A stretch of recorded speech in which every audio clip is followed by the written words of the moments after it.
आज हम सबसे पहले आपको एक ऐसे जासूसी कांड के बारे में बताएंगे जिससे हमारे देश का एक खास वर्ग बहुत चिंतित है और जिन्हें यह लगता है कि इस जासूसी कांड की वजह से हमारे देश में राइट टू प्राइवेसी खतरे में आ गई है और हमारा देश का जो लोकतंत्र है वो भी खतरे में आ गया है। आपको बता दें कि पेगासस मामले में केंद्र सरकार को सुप्रीम कोर्ट से झटका लगा है। सुप्रीम कोर्ट ने सिलसिलेवार ढंग से केंद्र सरकार को बड़े कटघरे में खड़ा किया है और कहा है कि देश का एक एक नागरिक जो है उसको अधिकार है कि उसकी निजता और जीने की स्वतंत्रता उसकी बनी रहे और इसके लिए वो संरक्षण देने के लिए अदालत पूरी तरह तैयार है। वो परहेज नहीं करेगा किसी भी तरह के आदेश देने के लिए। मामले में जो आरोप है वो काफी गंभीर है।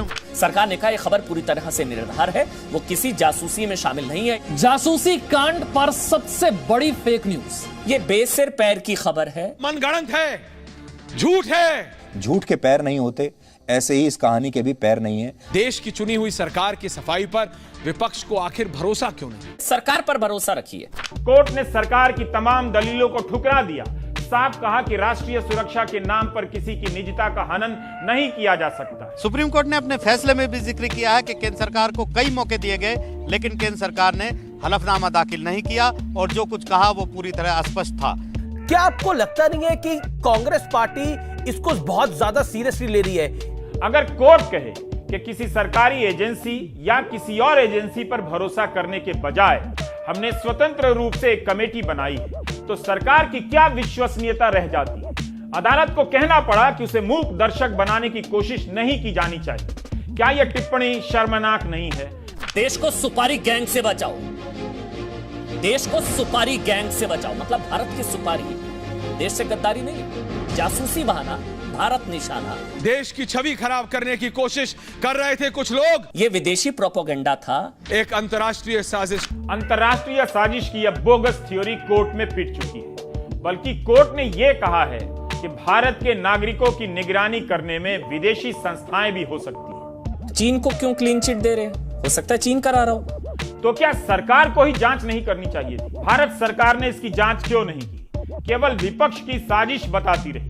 गोदी मीडिया और हिंदी अखबारों ने इसका कवरेज ही डिटेल में नहीं किया ताकि जनता कुछ समझ न सके। ये जो जासूसी या कहूं झूठी या झूठी जासूसी पर ये जो टूल किट गैंग बेनकाब हो गया है। पत्रकार एक खास टूल किट की तरह इसका प्रयोग कर रहे हैं और भारत के लोकतंत्र को बदनाम करने की पूरी कोशिश चल रही है और ये एक ग्लोबल कोशिश है। किसी पत्रकार के फोन की जासूसी का मतलब है कि आप 114 रुपए पेट्रोल भराएंगे, गरीब होते जाएंगे और हमसे भी तकलीफ नहीं कह पाएंगे। पूछने पर यही कहेंगे कि सब चंगा सी। इसलिए कोर्ट ने कहा कि पत्रकारों के सूत्रों की सुरक्षा बहुत जरूरी है। लेकिन ये जो लिस्ट है ये बहुत निराश करती है क्योंकि इस लिस्ट में जिन पत्रकारों के नाम हैं वो इस लायक ही नहीं है कि उनकी जासूसी कराने के लिए कोई सरकार इतना मोटा पैसा खर्च करेगी। 1, 2, 3, 4, 5, 6, 7, 8, 10 लाख, 11 लाख, 15 लाख, 20 लाख, 25 लाख, 50, 60 बोलता रहूं। पेगासस के एक लाइसेंस की कीमत 70 लाख, 70 लाख है। इतना पैसा इन पर कौन खर्च करेगा? जिन पत्रकारों का नाम इस लिस्ट में है उनमें से ज्यादातर की पत्रकारिता में एक बात कॉमन है और वो ये है कि सभी लोग सरकार विरोधी खबरें अक्सर प्रकाशित करने के लिए जाने जाते हैं और ये सारे लोग मोदी के आलोचक हैं और भारत में मौजूदा सरकार की वजह से ही इनमें से ज्यादातर बेरोजगार हुए हैं या आप अंग्रेजी में जिसे कहते हैं आउट ऑफ जॉब हुए हैं।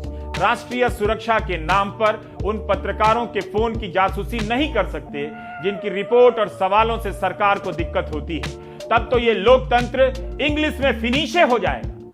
मतलब सोचिए, सोचिए, समझ रहे हैं आप दर्शकों?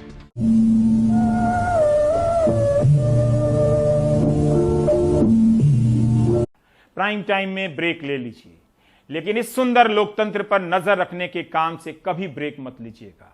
बहुत कुछ ब्रेक हो चुका है। ये आपके लिए है, फॉर ऑफ अ थॉट जिसे कहते हैं। सोचने के लिए छोड़ के जा रहा हूं आपके पास। सोचिए।